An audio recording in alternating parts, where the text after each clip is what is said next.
성능은 물론 편리한 사용 때문에 인덕션 레인지를 사용하는 가구가 많이 늘고 있는데요. 그런데 제품마다 가열 성능이나 에너지 소비 효율 등이 있어서 차이가 큰 것으로 조사가 됐습니다. 특히 일부 유명 제품의 품질은 부적합 판정까지 받았는데요. 이인표 생활경제 큐레이터와 함께 내용 자세히 짚어보도록 하겠습니다. 어서 오세요. 네, 안녕하세요. 네, 요즘 이제 가정 내 부엌에서 이 가스레인지보다 인덕션 사용하는 분들 많으신 것 같은데 네네. 이렇게 인기가 많은 배경 어떻게 봐야 할까요? 네, 첫 번째로는 안전하다라는 네. 인식인데요. 자주 발생하진 않지만 가스 폭발 사고 이런 것들에 대해서 늘 불안해하고 있고 그에 비해서 이제 인덕션 레인지는 화재라든지 아니면 어린이 안전 사고 이런 쪽 안전성 쪽에 좀 장점이 있는 것 같고요. 거기에 이제 단순히 안전성뿐만 아니라 가스 레인지에 비해서 에너지 효율성도 높고요. 그다음에 주부들이라면 다 공감하실 텐데 가스레인지를 관리하고 청소하는데 굉장히 어려운데 그에 비해서 쉽게 관리가 가능하다.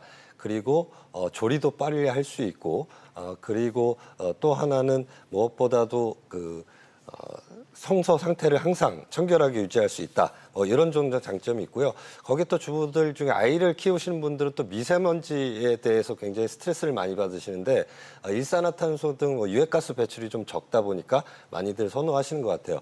그래서 보통 보면은 과거에는 내가 이사를 한다라고 그럴 때는 대부분 좀 새로운 살림을 좀 장만하고 싶을 때는 TV, 세탁기, 냉장고 이런 것들을 우선순위로 뽑으셨는데 이러한 이유로 인덕션이 상위 순위에 랭킹가 되고 있는 것 같습니다. 네, 이처럼 이렇게 소비자 선호도가 높아진 인덕션 제품들. 그런데 이제 어떤 제품을 쓰느냐에 따라서 성능의 차이가 큰 것으로 나타났죠. 네, 그래서 그 소비자보건에서 시중에서 판매되고 있는 10개 브랜드 제품의 대표 상품 10개를 시험 조사 분석을 해봤습니다. 그래서 안정성이라든지 물이 얼마나 빨리 잘 끓느냐 하는 가열성들, 소음, 표기사항 이런 것들을 체크를 해봤는데 의외의 결과가 좀 나온 것 같습니다.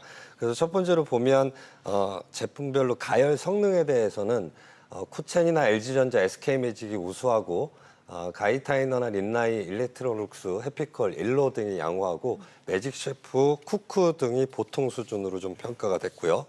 두 번째로는 에너지 소비 효율을 좀 따져봤는데 가장 좋은 일로 상품하고 SK매직 상품하고 1.5배 정도 차이가 났고요.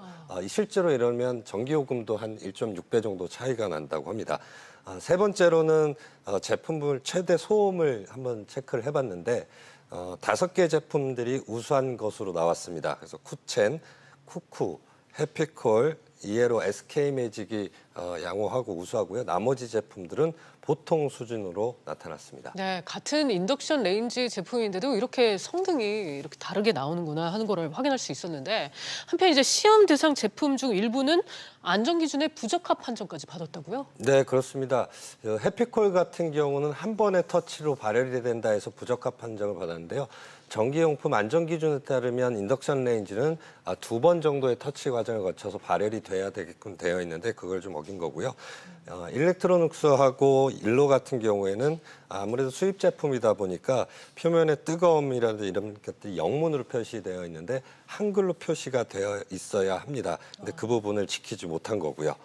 그래서 우리가 보면 아무래도 좀 아쉬운 부분들은 이런 시험 성적을 제가 봤을 때 우리가 공기청정기라든지 제습기라든지 인덕션 레인지라든지 일반적으로 새로운 제품들이 가정에 보급되는 시점에서 이런 조사가 좀 미리 나오면 참고적으로 해서 소비를 할 텐데 그러게요. 살 분들은 거의 다 사셨거든요. 네. 특히 거기에 이제 일러라든지 일렉트로룩스 같은 경우 독일 제품들은 주방 명품이라는 우리 인식들이 있어서 상대적으로 국산 제품보다 좀 고가임에도 불구하고 많이들 선택들 하셨거든요. 그러시죠. 예. 그래서 이런 부분들이 좀 빨리 좀 진행이 됐으면 하는 좀 아쉬움이 남습니다. 네. 그렇다면 이렇게 부적합 판정을 받은 제품들은 어떻게 되는 건가요? 예, 지금 이제 해피콜 같은 경우는 이제 단종 계획을 발표했고요.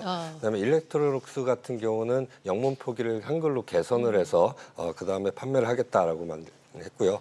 그다음에 효율 관리 기자재 운영 규정에 부적합한 판정을 받은 SK매직 이건 물 가열을 할 때 시간당 220와트 이하로 돼야 되는데 250와트 마트가 넘어갔으니까 그래서 판매 중지를 일단은 하고요. 문제점을 개선한 후에 판매를 하고 일단 이미 판매된 제품들에 대해서는 점검이나 교환 후에 소비자원에 통보를 하겠다 이렇게 밝혔습니다. 네. 끝으로 한 가지만 좀 확인을 해볼게요. 제품을 선택하는 것도 중요하지만 또 잘 사용하는 것도 중요할 것 같은데요. 이 인덕션 레인지의 올바른 사용법 있다면 알려주세요. 네, 뭐 주부님들은 많이 아실 텐데 외관상에 비슷하게 생긴 것이 인덕션 레인지가 있고 하이라이트라는 게 있습니다. 네. 똑같이 생겼죠. 그 구별하는 가장 빠른 방법은 하이라이트 같은 경우는 상판이 빨갛게 달아오르는 건데 그 이유는 뭐냐면 인덕션 같은 경우는 인덕션에서 전자 자기장을 일으키고 인덕션 전용 용기에 철 성분이 만나서 용기 자체를 데우는 거죠. 그러다 보니까 용기가 크면 큰 부분만 데워지는 거고 작은 부분은 작은 부분만 돼서 하이라이트보다는 전기율이 좀 좋은 건데요. 그 이유는 뭐냐면 결국은 인덕션 레인지 전용 용기를 사용하셔야 된다. 하이라이트는 반대로 아무거나 사용하실 수 있어서 그런 장점이 있어서 네. 하이라이트를 선택하신 분도 있고요.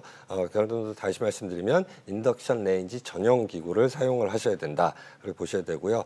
두 번째로는 조리를 끝난 후에 이제 상판의 온도가 잔열 평균 기온이 한 85도 정도 되니까 화상 염려 있을 수 있고요. 40도까지 냉각되는데 한 26분 정도가 소요된다니까요. 그분 좀 유의하셔야 될 것 같고요. 그다음에 조리대 상판에 충격을 가하거나 아니면 음식물 찌꺼기가 스며들게 되면 손상이 될 수 있으니까요. 이런 부분도 주의하셔야 고장의 원인을 방지할 수 있겠습니다. 네. 오늘은 요즘 인기 끌고 있는 인덕션 레인지 제품별로 좀 성능과 또 소비량 등 자세히 알아봤습니다. 오늘 말씀 여기까지 듣겠습니다. 감사합니다.